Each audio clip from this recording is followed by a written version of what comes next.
ನಿಗೂಢವಾಗಿ ನಾಪತ್ತೆಯಾಗಿದ್ದ ಬಾಲಕ ಶವವಾಗಿ ಪತ್ತೆ.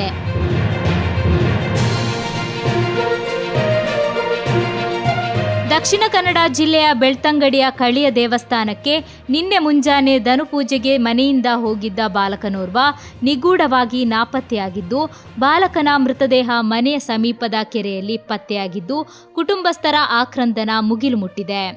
ಬಾಲಕನ ಅಸಹಜ ಸಾವಿನ ಬಗ್ಗೆ ಹಲವಾರು ಅನುಮಾನಗಳು ಮೂಡುತ್ತಿದ್ದು, ಪೊಲೀಸರು ಸ್ಥಳದಲ್ಲಿ ಪರಿಶೀಲನೆ ನಡೆಸುತ್ತಿದ್ದಾರೆ.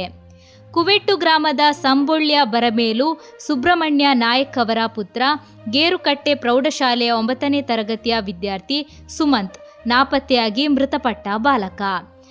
ನಾಳ ದೇವಸ್ಥಾನಕ್ಕೆ ಸುಮಂತ್ ಸೇರಿದಂತೆ 3 ಮಂದಿ ಬಾಲಕರು ಒಟ್ಟಿಗೆ ಹೋಗುತ್ತಿದ್ದರು. ನಿನ್ನೆ ಮುಂಜಾನೆ ಸುಮಂತ್ ಮನೆಯಿಂದ ಬರುವಾಗ ತಡವಾದ್ದರಿಂದ 2 ಬಾಲಕರು ಆತನಿಗಾಗಿ ಕಾದು ದೇವಸ್ಥಾನಕ್ಕೆ ತೆರಳಿದ್ದರು. ಆದರೆ ಸುಮಂತ್ ಮನೆಯಿಂದ ಹೊರಟಿದ್ದ, ದೇವಸ್ಥಾನಕ್ಕೆ ಬರಲಿಲ್ಲ. ಇದರಿಂದ ಸಂಶಯಗೊಂಡ ಬಾಲಕರು ಆತನ ಮನೆಗೆ ಫೋನ್ ಮಾಡಿದಾಗ ಸುಮಂತ್ನ ಮನೆಯವರು ಆತ ದೇವಸ್ಥಾನಕ್ಕೆ ಮುಂಜಾನೆಯೇ ಹೋಗಿದ್ದಾನೆ ಎಂದು ತಿಳಿಸಿದರು.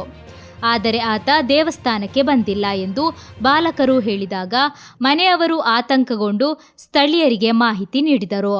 ಬಾಲಕ ಬರುವ ದಾರಿಯ ನಡುವೆ ಕೆರೆ ಬಳಿ ರಕ್ತದ ಕಲೆಗಳು ಸ್ಥಳೀಯರಿಗೆ ಕಂಡುಬಂದಿದ್ದು, ಸ್ಥಳಕ್ಕೆ ಅರಣ್ಯ ಇಲಾಖೆಯವರು, ಪೊಲೀಸ್ ಇಲಾಖೆ, ಅಗ್ನಿಶಾಮಕ ದಳ, ಸ್ಥಳೀಯರು ಸೇರಿ ತೀರ ಹುಡುಕಾಟ ನಡೆಸಿದ ಬಳಿಕ ಬಾಲಕನ ಮೃತದೇಹ ಕೆರೆಯಲ್ಲಿ ಪತ್ತೆಯಾಗಿದೆ. ಇನ್ನು ಬಾಲಕನ ತಲೆಯ ಭಾಗಕ್ಕೆ ಗಂಭೀರವಾದ ಗಾಯವಾಗಿರುವುದು ಗೊತ್ತಾಗಿದೆ.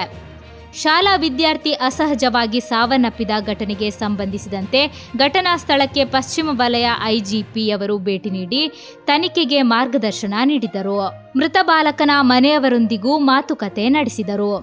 SP doctor Arun K, DYSP Rohini CK, inspector Subbapura Math, SI Anand M ಮತ್ತು ಸಿಬ್ಬಂದಿ ಸ್ಥಳದಲ್ಲಿದ್ದರು.